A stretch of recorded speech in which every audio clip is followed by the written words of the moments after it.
Pues muy buenos días, les damos la más cordial bienvenida al curso de Ética Judicial y tengo el honor de presentar a nuestro distinguido invitado, doctor Salvador Cárdenas Gutiérrez, director del Instituto de Ética de la Función Pública AC. Voy a dar lectura a una breve semblanza curricular de nuestro distinguido invitado. Doctor Salvador Cárdenas Gutiérrez es doctor en Derecho por la Universidad de Navarra, título del Ministerio de Cultura Español y licenciado en Derecho por la Universidad Panamericana. También cuenta con certificación docente de la Comisión Iberoamericana de Ética Judicial y Sala Superior del Tribunal Electoral del Poder Judicial de la Federación. Fue becario de la Fundación para la Cultura Europea Biblioteca del Duque Augusto en Alemania e investigador residente de la Casa Leibniz y del Instituto Max Planck de Historia del Derecho Europeo en Frankfurt, Alemania. Además, es miembro del Grupo de Investigación de Ética Alfa de la Unión Europea, investigador acreditado por el Claustro de la Universidad de Chile e investigador con licencia del Ministerio de Cultura Español. En el ámbito académico, ha impartido cursos y seminarios en la Universidad Panamericana, Escuela Libre de Derecho, el Colegio de México, el Colegio de Michoacán, la Universidad de Montevideo en Uruguay, así como coordinador y profesor en la Suprema Corte de Justicia de la Nación y en la Secretaría de la Defensa Nacional ha impartido maestrías en Seguridad Nacional.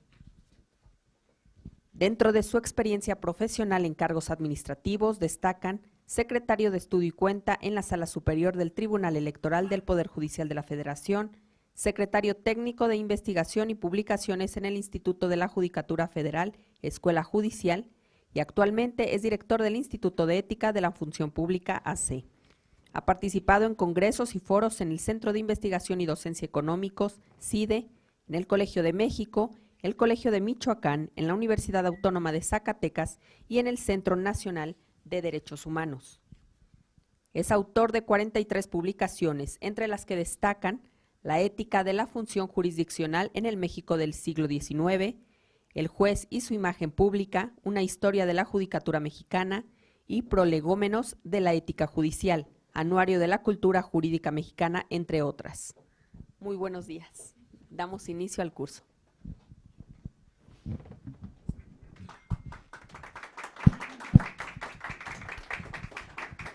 Gracias. Bueno, pues muy buenos días.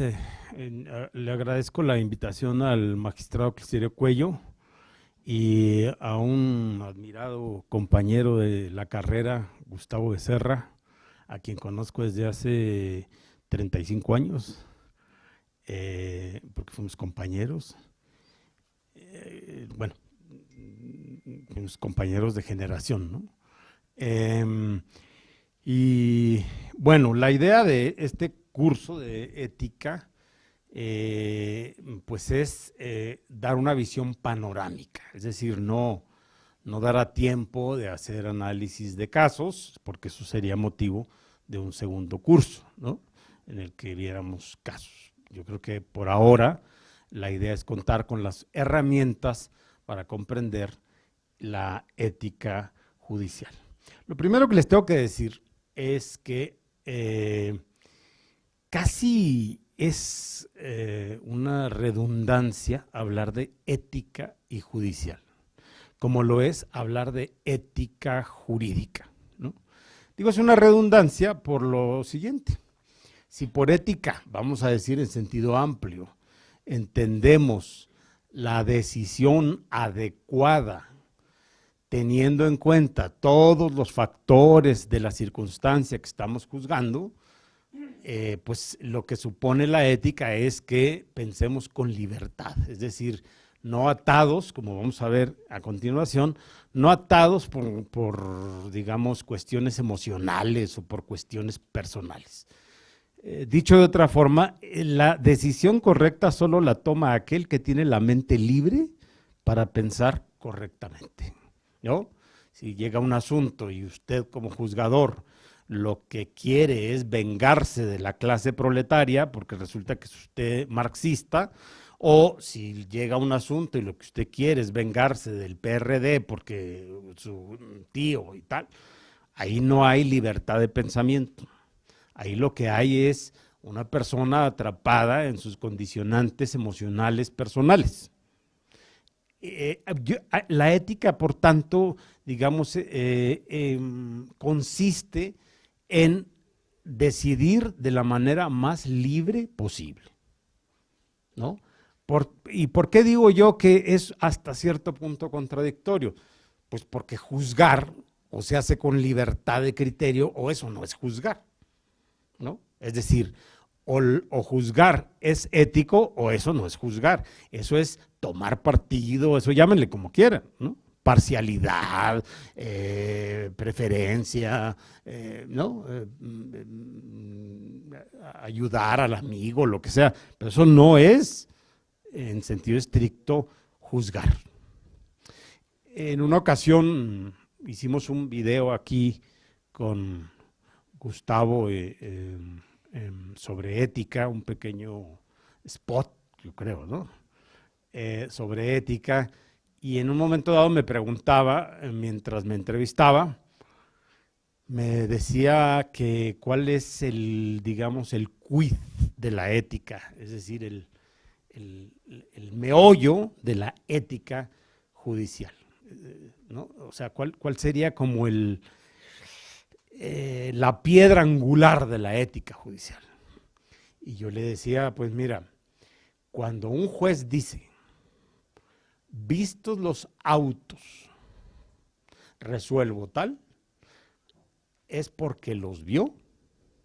¿Eso qué quiere decir? Que un juez no puede decidir si no ha estudiado el asunto. Por tanto, la cualidad ética, para mí, más importante después de la prudencia, de un juez es el estudio. Si ustedes me dijeran, ¿cuál es la cualidad ética fundamental de quien se dedica a la judicatura? El estudio. Pero no digo el estudio de la metafísica de Aristóteles, no digo el estudio de una maestría en derecho ambiental. No, me refiero al estudio de los casos, ¿no? El estudio de los casos, porque cuando dice vistos los autos, quiere decir estudiados los autos. Perdón, un segundito.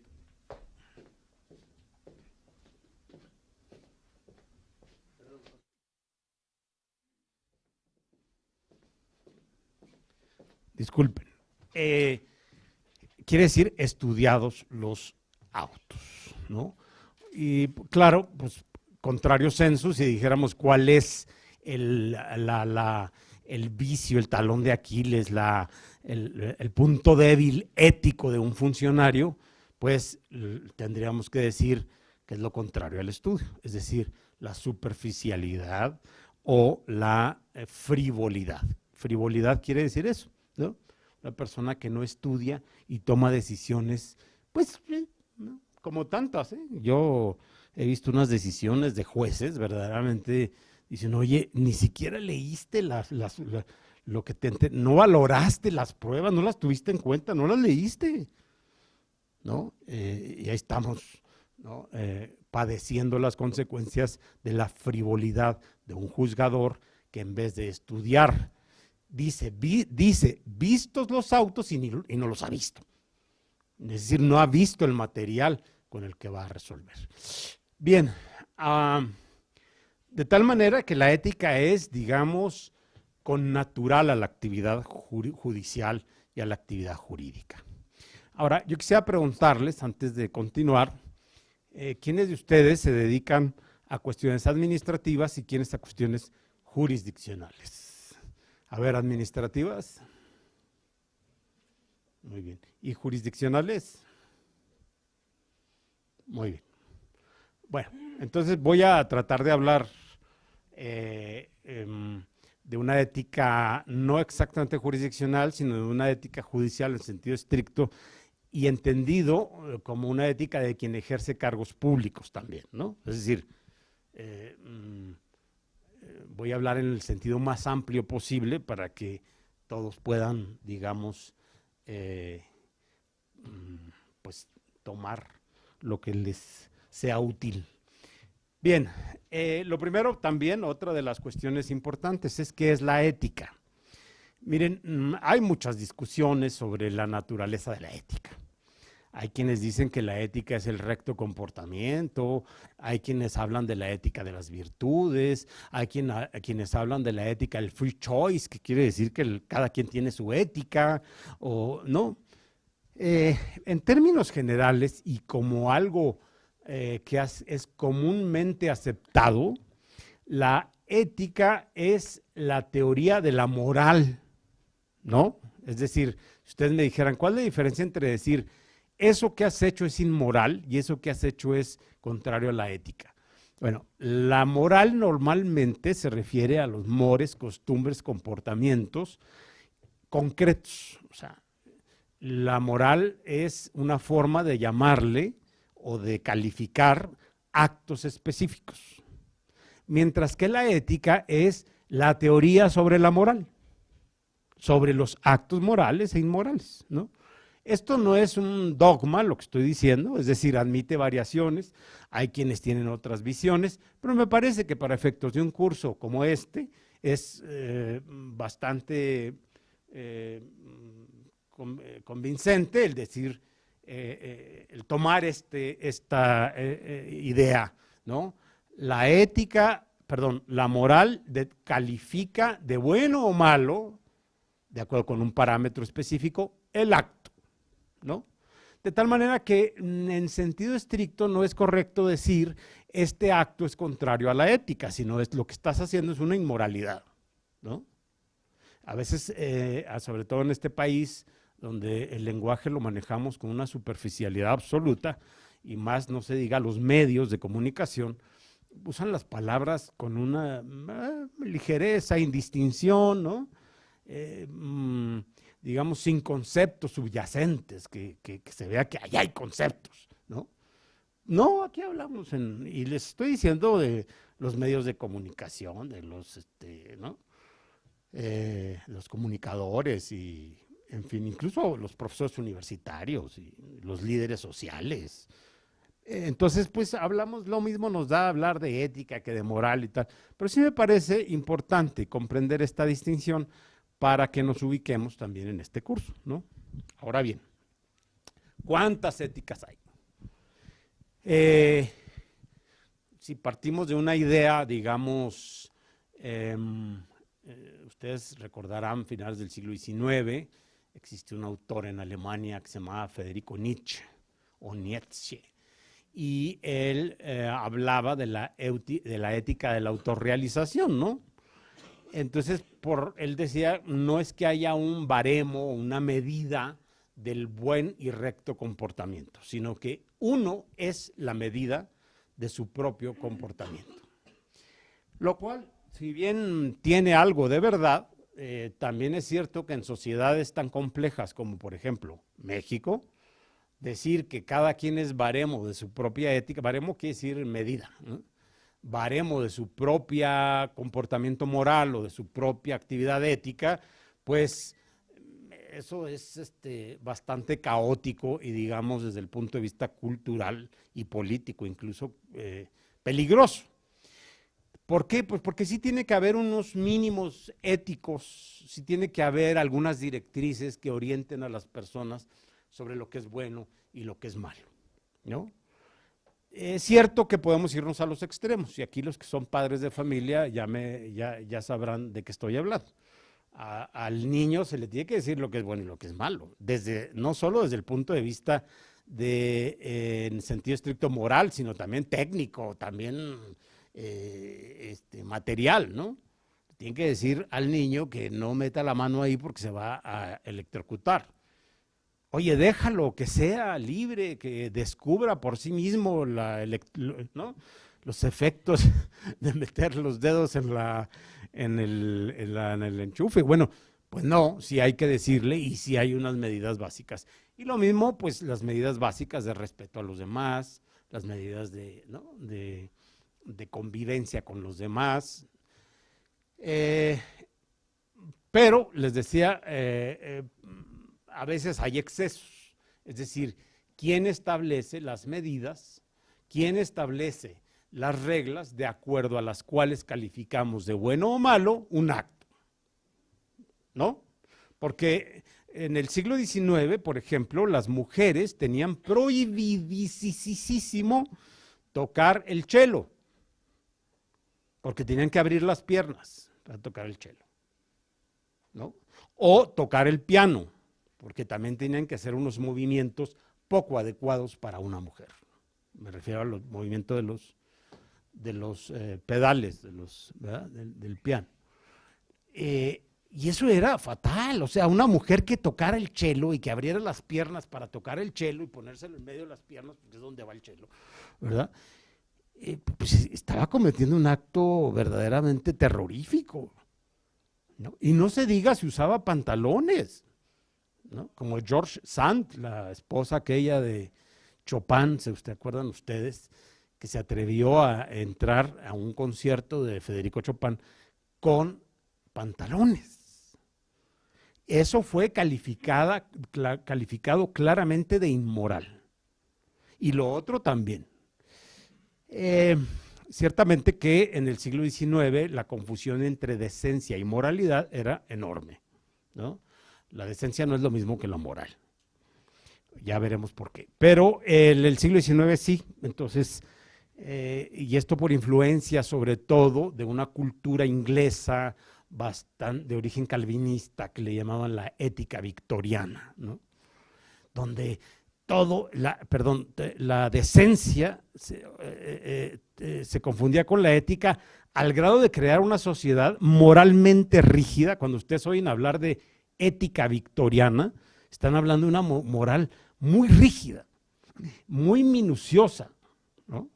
Que sí, no sé si ustedes han visto la serie, ¿cómo se llama esta? De la casa, ¿cuál? No, la de la familia inglesa. Downton Abbey, ¿verdad?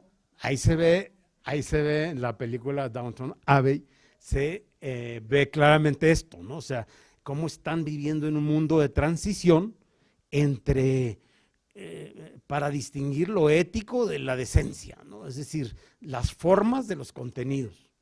Entonces una mujer se atreve también ahí a ponerse pantalones, aunque ya era el siglo XX, pero a ir en contra, y se ilustra muy bien en esa serie que se llama, ¿cómo dijimos? Downton Abbey. Se ilustra muy bien esas tensiones, ¿verdad?, de carácter moral. El siglo XIX en ese sentido fue muy rígido, muy duro, por esta moral victoriana, ¿no? Por esta moral rígida, les decía yo, y de origen calvinista. Bien, si tuviéramos que establecer las visiones que hay de la ética, esto es una clasificación que yo hago, ¿no? Dice Flaubert que uno crece intelectualmente cuando es capaz de clasificar su propio pensamiento. Porque decir, esta es la clasificación de, ¿no?, de Juan, ¿cómo se llama? Rulfo. Esta es la clasificación de Aristóteles. Ahora pasamos a ver la de Platón, ¿no? Ahora veamos la clasificación. Y uno dice, a ver, en primer lugar, ¿para qué me enseñas tantas clasificaciones? ¿Qué utilidad tiene saber las clasificaciones de la moral en Platón, Aristóteles, ¿no?, y Kant? Y ahí esa sí es tremenda, ¿no? Entonces uno lo que tiene que hacer como profesor, pues, es leer a todos los autores, ¿verdad?, que he mencionado, y luego captarlos y sacar, digamos, las propias conclusiones y hacer las propias clasificaciones para efectos didácticos. Por lo cual, esto no es una clasificación cerrada. Podríamos decir que hay otros tipos de ética. ¿Cuántos más? Pues si quieren ustedes, le podrían aumentar otros 4 o 5, ¿no? Alonso Rodríguez podría aumentarle unos 25, ¿no? Es un hombre erudito. Pero para mí estas son, digamos, las 4 visiones fundamentales de la ética. Primero las leo: visión voluntarista, que ve a la ética como un conjunto de normas y deberes; la visión intelectualista, que ve a la ética como un conjunto de ideas y convicciones; la visión decisionista, que es la ética, el free choice; y la ética como conocimiento y comportamiento. Entonces voy a ir explicando ahorita en esta primera clase introductoria cada una de estas visiones. No en orden cronológico, pero sí tengo que decir que estas visiones, la explicación de estas visiones, sí conlleva el recapitular históricamente algunas cuestiones que nos ubiquen por qué se dan esas visiones de la ética, ¿no? Insisto que la ética evoluciona, la ética cambia, y ahorita en estos momentos estamos en un proceso de cambio de paradigmas éticos durísimo, muy profundo, ¿no? Porque estamos cambiando al introducir, por ejemplo, en la sociedad a los grupos en condiciones de vulnerabilidad, ¿no? Antes decíamos ¿no? Un renguito, o decíamos el cieguito que está ahí, ¿no? O decíamos el jotito que está por allá, ¿no? Todo eso, hoy por hoy, pues no es ni un renguito, ni es una persona con discapacidad, ni siquiera un discapacitado, porque no defino a la persona por un aspecto. Digo, un señor que tiene discapacidad, ¿verdad? Porque la tiene y es evidente, y para que se le cuide y se le atienda, o se le faciliten las cosas, el acceso a la justicia. O tampoco podemos decir un jotito, pues ahora decimos una persona con una función o una opción sexual distinta. Ni tampoco podemos decir ¿Qué quiere decir eso? Que no es que esté cambiando el lenguaje, ¿no? A mí, yo me acuerdo de haber asistido en alguna ocasión a una conferencia muy interesante precisamente sobre el lenguaje incluyente. El lenguaje incluyente a mí me cuesta mucho trabajo porque creo que estamos perdiendo por incluir. A veces perdemos la sencillez en el hablar, ¿no? Los y las juezas y jueces. Es que hay que ser incluyente, ¿no? Entonces hay que decir, el perro y la perra son el y la mejor amiga y amigo del hombre y de la mujer. Oye, pues no vamos a acabar, ¿no? El otro día revisé una tesis de Flaxo, la Facultad de Ciencias Sociales de Latinoamérica, y entonces le dije a la persona que le escribió, oye, pero porque es que en toda la tesis está las y los jueces, las y los encargados de la justicia, digo, ya, hombre, pues pues todos, ¿no? Pero bueno, eso no es un cambio solamente del lenguaje, aunque lo es. Pero cuando hay cambios de lenguaje tan profundos, lo que está cambiando es un paradigma ético, ¿no? Finalmente, la ética la determinamos por el lenguaje, por la forma en que nos referimos a las personas, ¿no? La forma de nombrar el acto de una persona a una persona, pues es la forma casi de calificarlo éticamente. Lo voy a decir de otra manera, así como lo dice Gadamer, en buena medida la ética se construye de modo lingüístico, ¿no? Y ahí es donde está o sea, si tuviéramos que hacer una historia de la ética, como la hace McIntyre y estos, si tuviéramos que hacer una historia de la ética, tendría que ser una historia del lenguaje, de cómo nos referimos a las personas, cómo las tratamos, cómo les hablamos, ¿no? Y también tendría que ser una historia del derecho, por supuesto, porque la ética normalmente influye en el derecho a través de la norma. ¿Saben ustedes qué significa norma? Aparte de ser un mandato jurídico, muchísimas gracias. La palabra norma originalmente significa separar, ¿no? La norma es una separación. ¿Por qué se llamaba así la norma en el mundo griego? Porque la función de la norma era separar los débiles de los fuertes, los ricos de los pobres, los casados de los concubinos, ¿no? Era el mundo de la separación. Eso es muy propio de Occidente, ¿no? En el mundo oriental, ese mundo de la separación no es así, no es tan claro, ¿no? Tuve la oportunidad de estar hace unos años en la India y ya me habían dicho eso, que el mundo mental de la India pues no separaba como nosotros. Nosotros todos lo separamos, ¿no? Importante, menos importante, bueno, malo, azul, gris, chaparro, alto, ¿no? Peloncito, tal, ¿no? Todo estamos separando, ¿no? Naco, no naco, ¿no? Todo el tiempo estamos separando. Y alguien me decía, cuando iba a ir yo a la India, me dijo, te vas a dar cuenta que ahí no hay esa separación. Y lo primero que me di cuenta es que en la carretera no está bien marcada en medio la división de cuál es un carril de ida y cuál es de venida.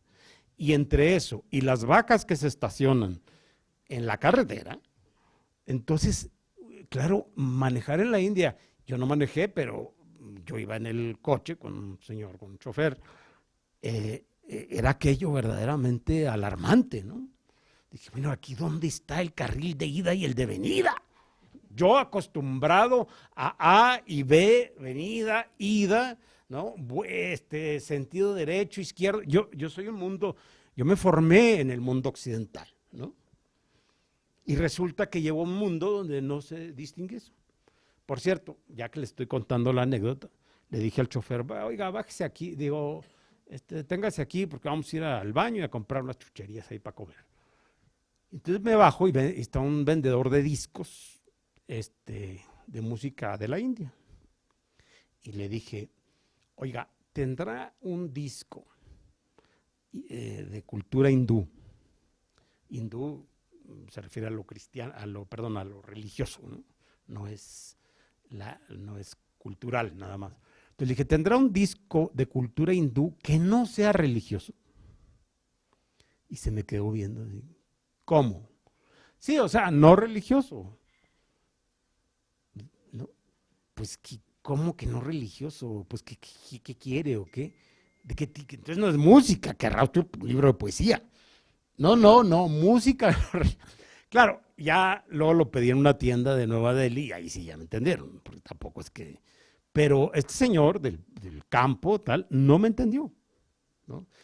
Y dije, claro, es que yo vivo en un mundo de distinciones. Y finalmente, pues yo le iba preguntando al guía de ahí en la India, pues no paré de preguntarle todo el día cosas. Yo había estudiado bastante en la India antes de ir, hasta que llegó un momento en que se hartó el guía. Y ya de tantas preguntas, eran las 7 de la tarde y yo decía, bueno, ya lo llevo a su hotel. Bueno, nada más una cosa, el Monte Meru, le decía yo, decía, ya que se cae este cuate, ¿no? Entonces me dice, como ya estaba cansado, me dice, mire, señor, cuando yo esta mañana lo saludé y le dije namaste, con las manos cerradas e inclinando la cabeza, es porque veo en usted al todo. Dije, pues ya, ya entendí que no voy a entender. O sea, yo no tengo la categoría mental para entender ese mundo, ¿no? Donde no hay ese antagonismo, ¿no? Como dice Panikkar, ese antagonismo derivado de la dualidad, ¿no? Lo bueno y lo malo, Dios y el diablo, ¿no? Pero nosotros no podemos pensar como los hindúes, salvo que se vayan a la India y duren ahí 8 años y eso, quién sabe, ¿no?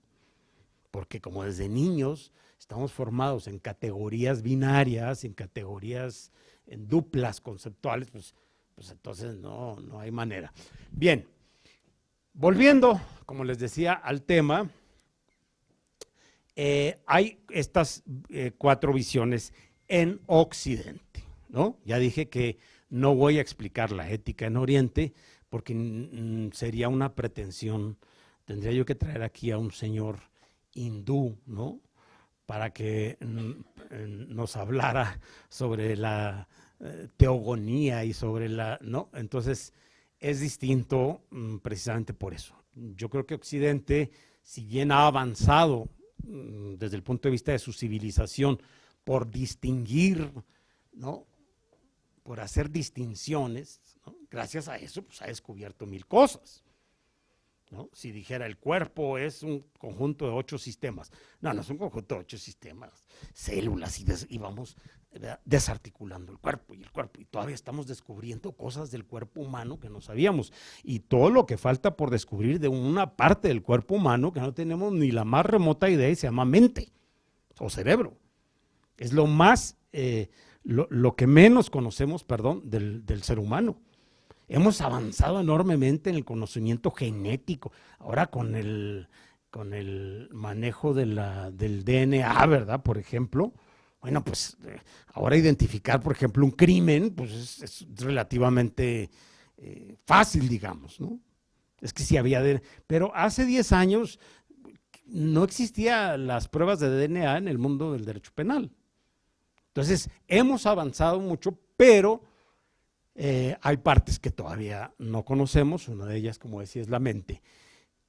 Pero nosotros hemos avanzado, al menos así ha sido en Occidente, a partir de la idea, voy a decir una palabra latina, ¿verdad? Porque es la palabra que se usaba en la filosofía medieval, la separatio, ¿no?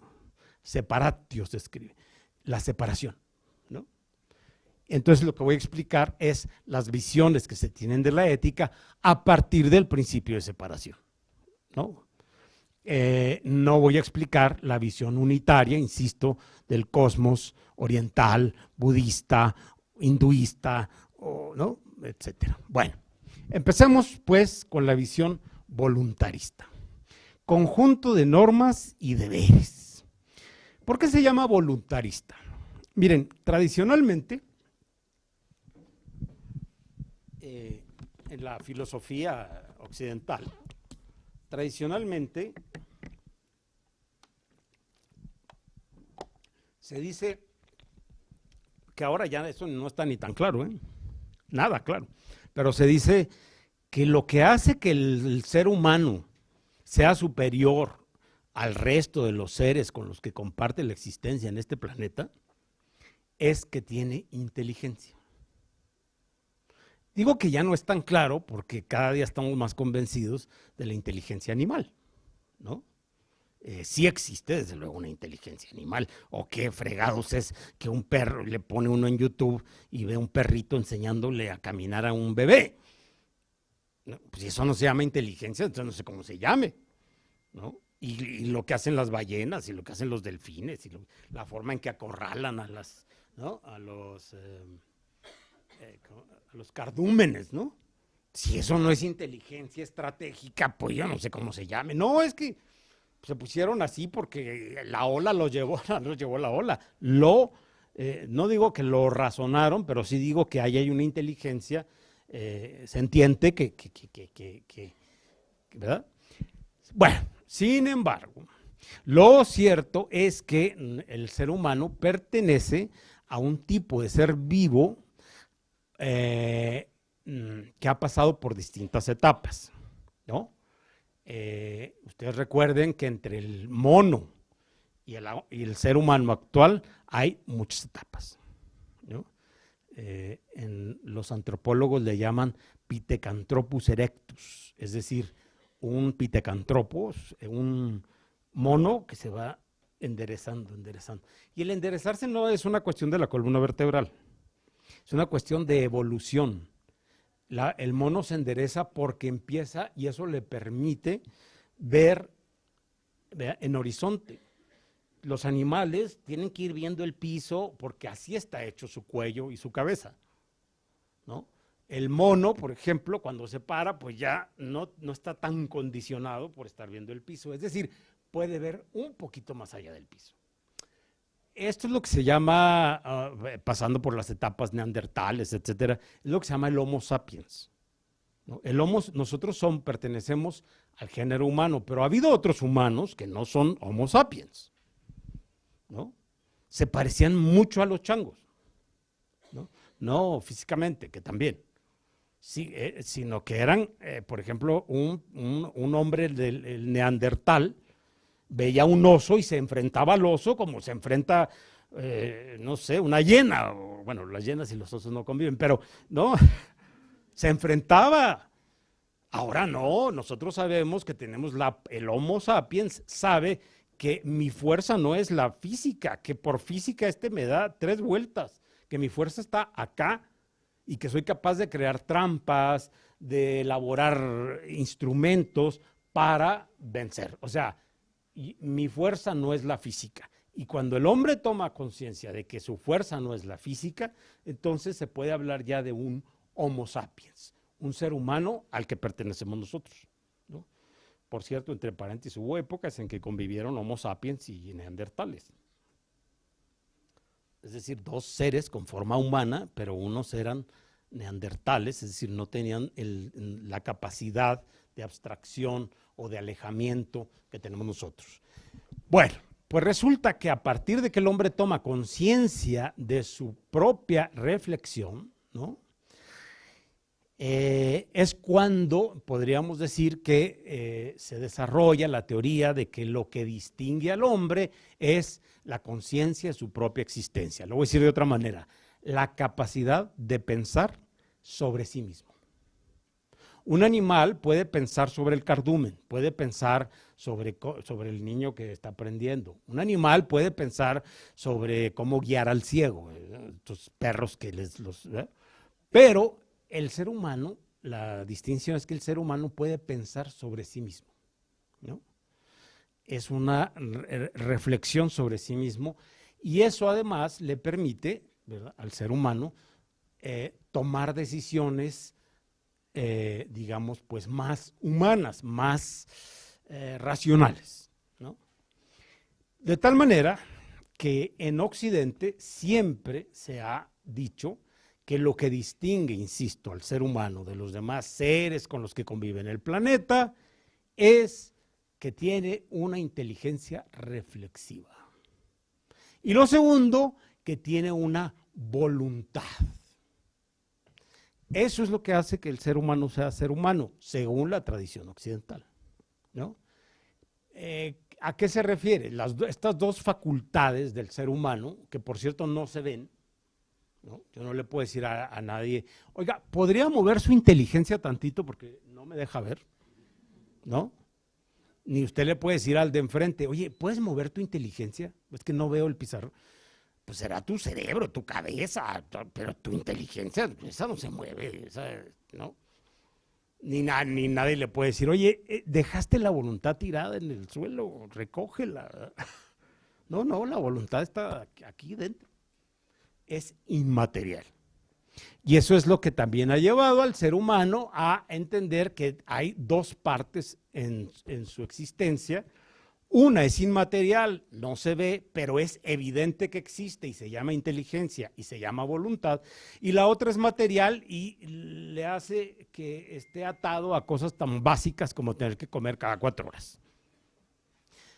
De tal manera que entonces el ser humano se ha entendido como un ser que tiene inteligencia y voluntad, por un lado, y por otro, un cuerpo. Y tiene que atender a los dos. Tiene que hacerlos compatibles con los dos, ¿no? Decía Nietzsche, una cosa muy interesante que ilustra lo que estoy diciendo en este momento. Decía que las personas que no tienen carácter son las temperamentales. ¿Qué quería decir eso? Miren, el temperamento, que viene de temperatura y está vinculado a las posiciones astrales, a los horóscopos, a todo eso que es real, ¿eh? Hay una parte que es real, otra que es pura, pero el temperamento viene de la temperatura. No es lo mismo una persona que nace en invierno que en verano, que en otoño. Lo marca las posiciones astrales. No crean ustedes que estoy hablando aquí del tarot. No, estoy hablando sí del zodiaco, pero los marca. Por eso el hombre ha descubierto que no es lo mismo barbechar la tierra en abril que barbecharla en junio. ¿Por qué? Porque las posiciones astrales y la luna meteorizan la tierra de manera distinta en determinadas épocas del año. Y está comprobado que no es lo mismo una persona que nació en noviembre, a la que se le llama escorpión, a una que nació en febrero. Eso no crean ustedes que, caray, este cuate, qué interesante, trae una onda esotérica, ¿no? No es esotérico, es que eso es básico, les digo, tan básico como saber cuándo barbechar la tierra. ¿no? Si ustedes abren la tierra para sembrar en abril y pues no era el momento, entonces su cosecha va a ser muy escuálida, si no es que se echa a perder, ¿no? O sea, no es lo mismo. Pues lo mismo sucede con las personas. El temperamento es algo que nos es dado. Entre la cuestión genética, la época que nacemos, incluso si nacimos con forceps o no, si el nacimiento fue tal, todo eso marca algo que ya casi huella indeleble, que con esa vivimos, ¿eh? Es un temperamento que ya traemos íncito en nuestra información celular. Ya, ¿qué es lo que se hace con el temperamento? Moderarlo a través de la inteligencia y de la voluntad. Y eso se llama formar el carácter. Por eso Nietzsche, cuando dice, hay personas que no tienen carácter y son aquellas temperamentales. Es decir, el carácter es el que morigera, el que modera las tendencias básicas de nuestro temperamento. El temperamento nunca va a cambiar, ¿eh? El que es apasionado y se va a morir apasionado. Aunque le eche ganas ¿no? Y diga inteligente, oye, ¿cómo soy apasionado? No le debía haber gritado así al compañero. Ahí está realizando un acto de reflexión inteligente.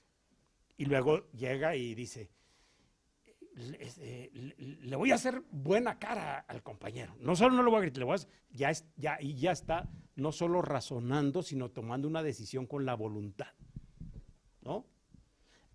Muy bien, pero les aseguro que el hecho de que ustedes con la inteligencia y con la voluntad morigeren ese temperamento que traen de nacimiento, el temperamento, ahí es donde se dice genio y figura hasta la sepultura, ¿no?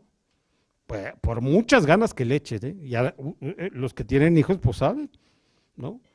Al hijo no se le configura el temperamento. El temperamento es algo que va del hijo, es algo que usted va a tener que pues de ahí parte la educación, ¿no? Pues, ¿qué es educar? Pues formarle el carácter. Un agente sin carácter es un agente temperamental. Puede ser temperamental sentimental o temperamental pasguato. ¿No? Ay, es que mi hijo es muy pasguato. Pues fórmalo para que no sea pasguato, ¿no? Edúcalo en la inteligencia y la voluntad. Bueno, inteligencia y voluntad tienen que ir,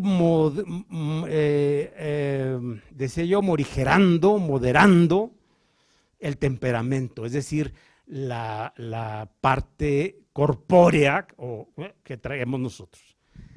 Ahora, ¿hasta qué punto? ¿No? ¿Hasta qué punto? Para entender esto, les tengo que recordar la diferencia. Yo me voy a seguir y nos vamos, pues, ¿no? Para hacerla seguido y ya, ¿no? O quieren descanso. Seguido, ¿no? Y así acabamos antes. Para entender esto, para entender el cuánto temperamento y cuánto carácter, híjole, mano, es que si también crees que por educarle el carácter a un hijo, ¿verdad? Es que lo voy a someter, híjole, mano, estás también acabando con cuestiones temperamentales que quizá le iban a ayudar mucho en la vida. Porque el temperamento bien educado ayuda mucho, ¿no? Pero el temperamento asfixiado por la educación, pues termina deshaciendo a la persona. Entonces la persona pues sufre explosiones, digamos, depresivas y, ¿no?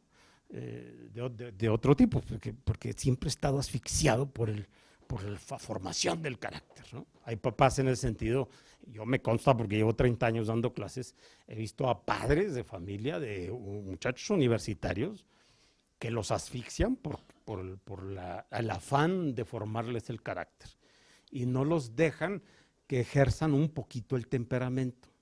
O sea que el temperamento no es malo ni bueno, el temperamento es lo que hay y con eso hay que trabajar en la vida, ¿no? Bueno, pues para entender cuánto, voy a explicar esto, no crean que ya me perdí. Para entender cuánto temperamento y cuánto carácter, hay que recordar dos conceptos básicos, ¿no?, que entran en la noción del ser humano y que son definitivos para entender la ética, que son los conceptos de naturaleza y artificio.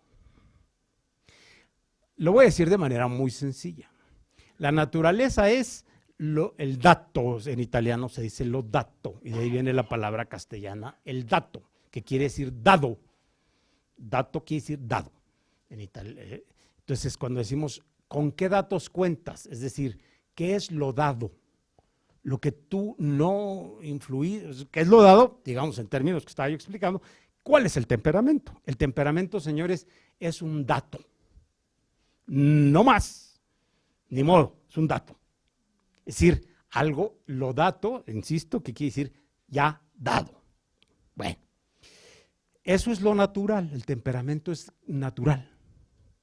Mientras que la educación, la educación, la formación que dan los padres y las escuelas y las instituciones a sus hijos y a sus miembros, ¿verdad?, para formar el carácter, eso ya es artificial.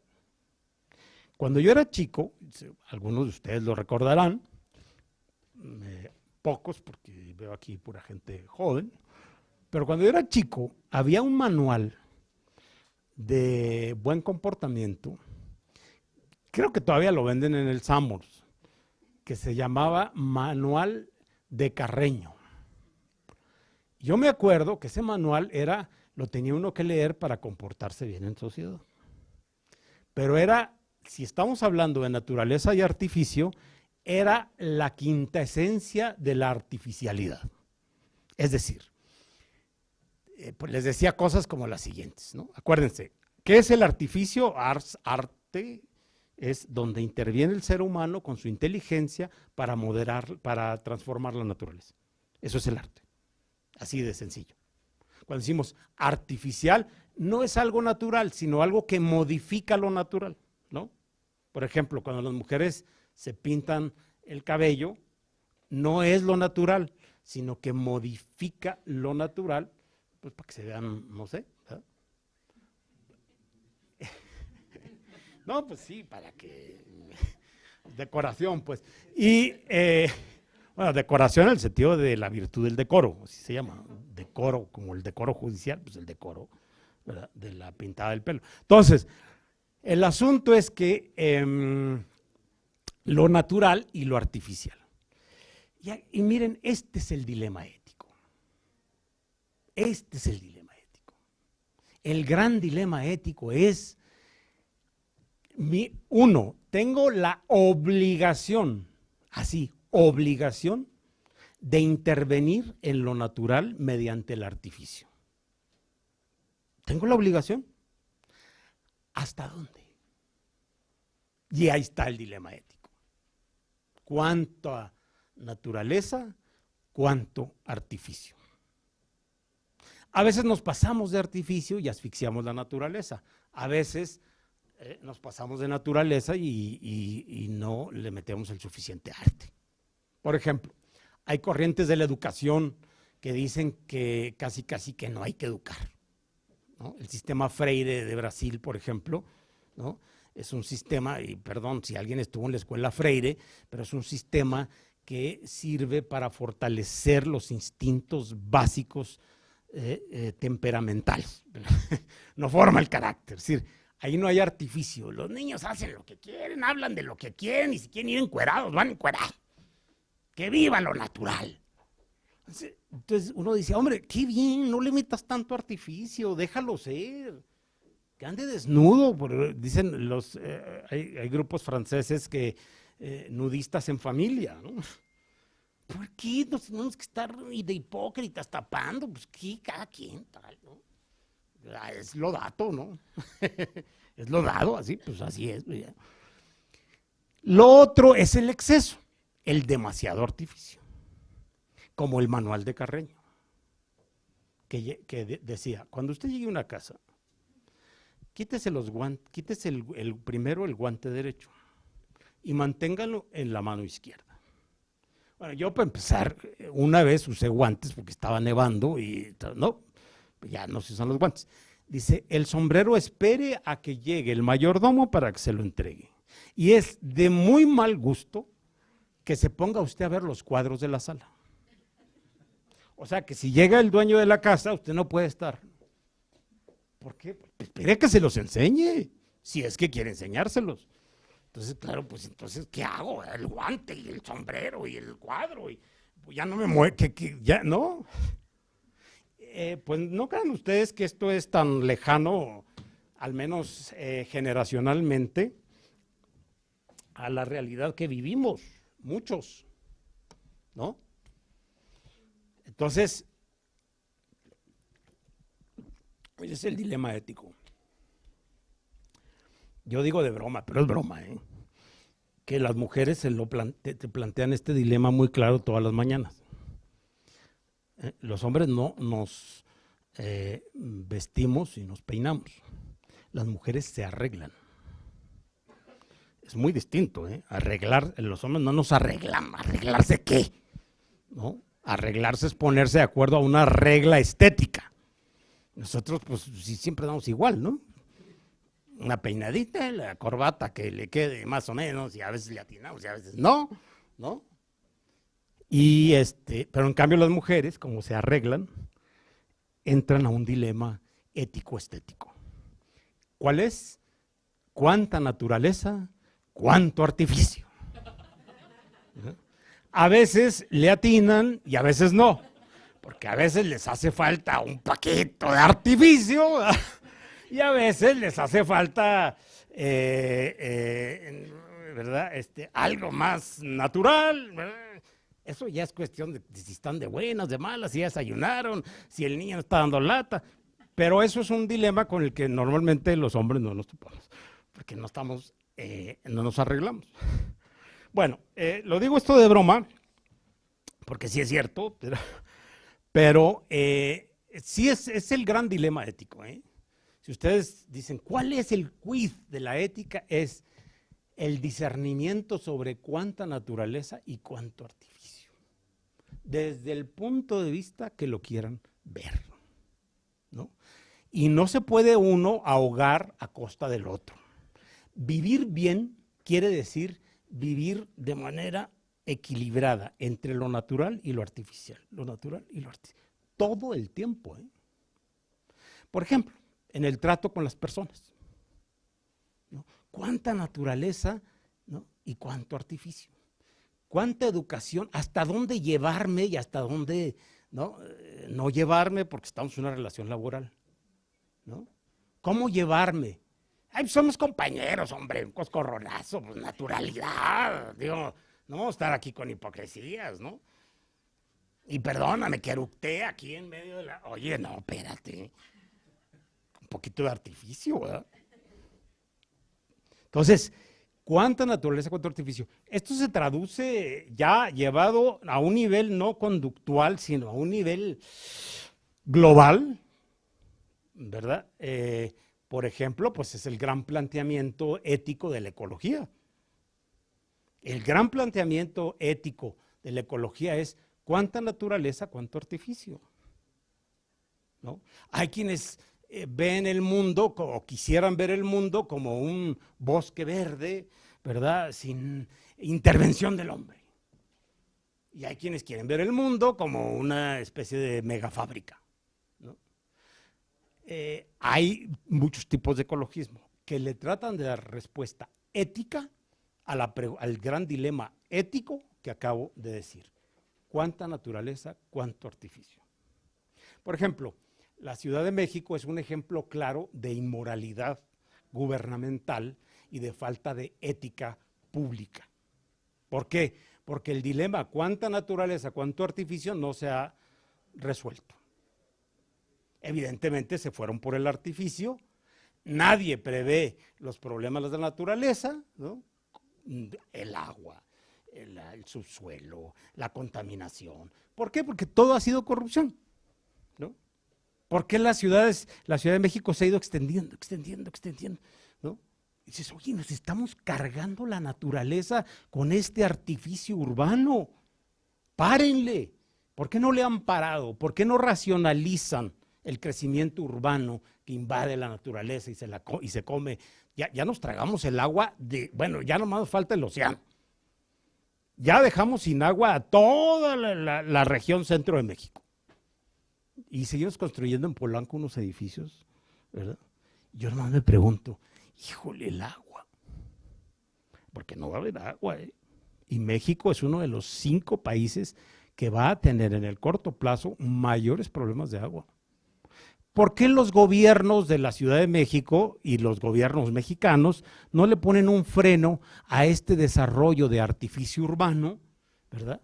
Que ignora a la naturaleza, pues, señores, por corrupción, por interés económico, ¿no? Vamos a crear una ley, un reglamento urbano para limitar el crecimiento del artificio de la ciudad, ¿verdad? Pues no recibe apoyo. ¿Por qué? Porque los partidos políticos, ustedes lo saben, muchas veces viven y compran y venden votos. ¿Cómo? Pues a través de títulos de propiedad, de fraccionamientos. Yo lo he visto, no crean que me lo contaron, lo he visto físicamente. Yo conocí la parte de alta de San Fernando, aquí en Tlalpan, ¿no? Hace 20 años. Y había unas casuchas ahí de paracaidistas, y el otro día fui y es aquello, vamos, ya es el centro de una ciudad. Era un lugar que se llamaba Tepechimilpa, ¿no? Por arriba de San Fernando, del hospital de San Fernando hacia arriba. Y yo vi cómo llegaban los diputados y la mayoría les engañaban, pero fomentaban el desarrollo urbano. Oye, y el agua, y las calles. Bueno, ustedes vean el eje 3 norte, hay unas callecitas que no cabe un coche. ¿Por qué? Pues porque no importaba. Lo que importaba era vender y comprar votos y hacerse rico. Porque, claro, y aquí una falta de visión ética. ¿Cuándo hay una falta de visión ética? Cuando no se resuelve, sino que se deja entre paréntesis, se hace un opato, y no están resolviendo el grave problema ético. Se están pasando de artificio y se están cargando la naturaleza. La solución sería no tener fábricas, no tener ciudades, que no crecieran las ciudades, que fuera, ¿no? Evidentemente que no. La solución es que logremos el equilibrio entre lo natural y lo artificial. Insisto, ese es el gran dilema ético, no solo de la existencia personal, sino de la existencia social. Y por eso he hecho alusión a la ecología. No, esto de la ecología a veces se piensa, porque hay partidos que incluso se las dan de que son perdón, yo vengo a hablar pero bueno, hay partidos que se las dan de que son defensores de lo verde y la ecología, y ni siquiera saben ni qué es el oikos, que es la casa común, pues, ¿no? Ni entienden nada, ni saben nada, ¿no? Van a medrar de la ecología. Señores, la ecología es un problema acuciante. La colonia del Valle tiene un problema ecológico muy grave. ¿Por qué? Porque no hay agua suficiente y siguen creciendo los edificios. Es decir, la artificialidad de la Ciudad de México aumenta sin que se resuelva el problema con, insisto, lo natural. Bueno, dicho esto, y ya casi para concluir esta clase, cada una de estas visiones pone como el acento en algún aspecto, ¿verdad? Y lo que yo voy a tratar aquí es de llevarlos a que nos movamos en una ética decisionista. Es decir, a mí en lo personal, ¿verdad? Es una crítica académica, a mí en lo personal los códigos de ética no me gustan. Bueno, sí me gustan. Y bien, y me tocó el código de ética modelo, me tocó hacer un capítulo. Pero les voy a decir una cosa, el problema de llamarles código es muy complejo, Porque para nosotros la palabra código significa norma. Y la ética no puede ser normada de modo absoluto. Yo no puedo decir, vamos a crear un código ético que tenga penalizaciones. Pues eso no es ético, eso ya es otra cosa, ¿no? ¿Qué quiero decir con esto? Lo que hoy se utiliza, en vez de decir código de ética, lo que se utiliza son los manuales de buenas prácticas. Bueno, yo quiero llegar al final de este curso a plantear precisamente lo que se entiende por buenas prácticas en el mundo de la ética, ¿no? Porque es lo que yo creo que es mi finalidad, que ustedes entiendan o que ustedes ahonden en el concepto de ética como buenas prácticas, no como leyes absolutas. Eso es inmoral, ¿no? ¿Por qué? Pues porque lo dice mi abuelita, ¿no? Y me lo refrendó mi madre. Bueno, hombre, sí, pero hay que meterle un poquito de matiz intelectual. Bien, cada una de estas, ¿verdad? Va a cargar, insisto, el acento en algún aspecto. Por ejemplo, la visión voluntarista. ¿Cómo ve la ética? Ya hemos dicho que la voluntad es la facultad que tiene el hombre para tomar decisiones. Dijimos que el hombre tiene dos facultades básicas. La inteligencia, que discierne lo que está bien, lo que está mal, ¿no? La inteligencia. Y la voluntad que decide, ¿no? Fíjense que, por cierto, el otro día estaba yo leyendo un libro que se llama El Kybalión. ¿No han oído hablar del Kybalión? Bueno, es un libro de la sabiduría, es el primer libro de la sabiduría en el mundo, que se conoce en el mundo, ¿no? Persa, creo, no me acuerdo. Pero yo dije, hombre, el primer libro de la sabiduría. Y entonces lo empiezo a leer y dije, ¿esto es sabiduría? Por supuesto que lo es. Primero lo dudé, porque dice, lo primero para ser sabio es tener claro los siguientes conceptos: arriba, abajo, enfrente, atrás y a los lados. Y dije, ¡oh! ¡Qué gran sabiduría! Frente, parece gimnasia eso, ¿no? Pero fíjense que no. La verdad es que tiene razón. Y tiene razón porque todos los días experimentamos en el trato con las personas que no tienen claro lo que es arriba y abajo, lo que es enfrente y lo que es atrás. ¿A qué me refiero? A que no tienen categorías de razonamiento de ningún tipo. Y estoy hablando, lo he visto en la judicatura, Cuando uno no tiene noción clara de arriba y abajo, pues empieza a confundir todo, ¿verdad? No sé si ustedes se han dado cuenta, yo llevo 30 años dando clases y he tenido magníficos alumnos, ¿no? Y adjuntos. Pero, tengo magníficos alumnos y adjuntos. Pero uno se da cuenta que los alumnos carecen de la dimensión básica de la existencia. A ver, entonces uno dice, es que no tienen lógica, vamos a darles clases de lógica. No es lógica. Lo que no tienen es ubicación básica de la existencia. No saben lo que es arriba y lo que es abajo. Y resulta que pasan los años, voy a decir una cosa muy fuerte, pasan los años, luego se hacen jueces, luego magistrados, luego ministros, luego no sé qué, ¿no? Y siguen sin tener claro el arriba y abajo, enfrente y atrás. No sé si me estoy explicando. Es decir, las categorías básicas. Y no es falta de lógica, que lo es, pero la lógica es una consecuencia. Es falta de una conciencia clara de la ubicación personal. ¿Por qué no sé, por qué le contestas hacia tu compañero? Pues porque no tienes claro tu lugar, ¿no? ¿Por qué le hablas así al jefe? Porque no tienes claro tu lugar, ¿no? ¿Por qué tratas así a tu hijo? Porque no tienes claro tu lugar, no entiendes qué es arriba y abajo y quién está a los lados. Y entonces empieza a decir, yo soy de mis hijos amigo. No, eso es al lado. El hijo necesita algo arriba y abajo. Acuérdate, gimnasia, equivalión. Arriba y abajo, a un lado y al otro, ¿no? Así de básico. Tú puedes ser amigo de tu hijo, sí, pero tu amigo tiene hijos de su edad, ¿no? Lo que tu hijo quiere y necesita es un papá y una mamá, ¿no? O es que yo me voy a llevar con mis compañeros así de coscorrones, con todos. Oye, no, arriba y abajo, a un lado y al otro.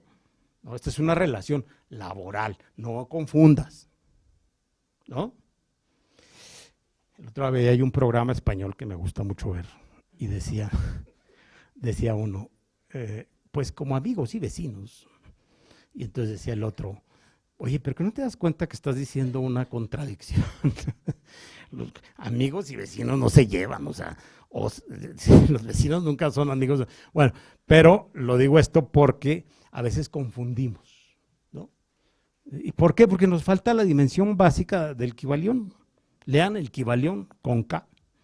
Entonces, la visión voluntarista consiste en que en que lo bueno y lo malo está determinado por lo que está mandado. No por lo que razono, sino por lo que está mandado. ¿Se fijan la diferencia? Una cosa es que usted obedezca la norma y tenga que irse en una dirección, ¿verdad? Porque hicieron un eje vial o hicieron una nueva vialidad. Y otra cosa es que usted esté de acuerdo y que a usted le parezca eso racional. Es distinto, ¿eh? Una cosa es acato la norma porque es norma y si no me friegan, y la otra es acato la norma porque de verdad me parece una norma que me libera del caos. Es una norma liberadora, ¿no? Son dos cosas distintas. La visión voluntarista dice, bueno, lo que tú disiernas, pienses, opines, ¿verdad? Eso no es lo importante. Lo importante es que el bien y el mal está contenido en un conjunto de normas que hay que acatar. Te guste o no te guste, ¿no? Yo creo que ahí le dejamos y la siguiente clase continuamos con la visión voluntarista, que es mañana, y la intelectualista. Bueno, de nada. Está bien, no, es clase, no tienen que aplaudir, muchas gracias. Pero les agradezco. Entonces así le vamos a hacer de 10 a 11:30. Así.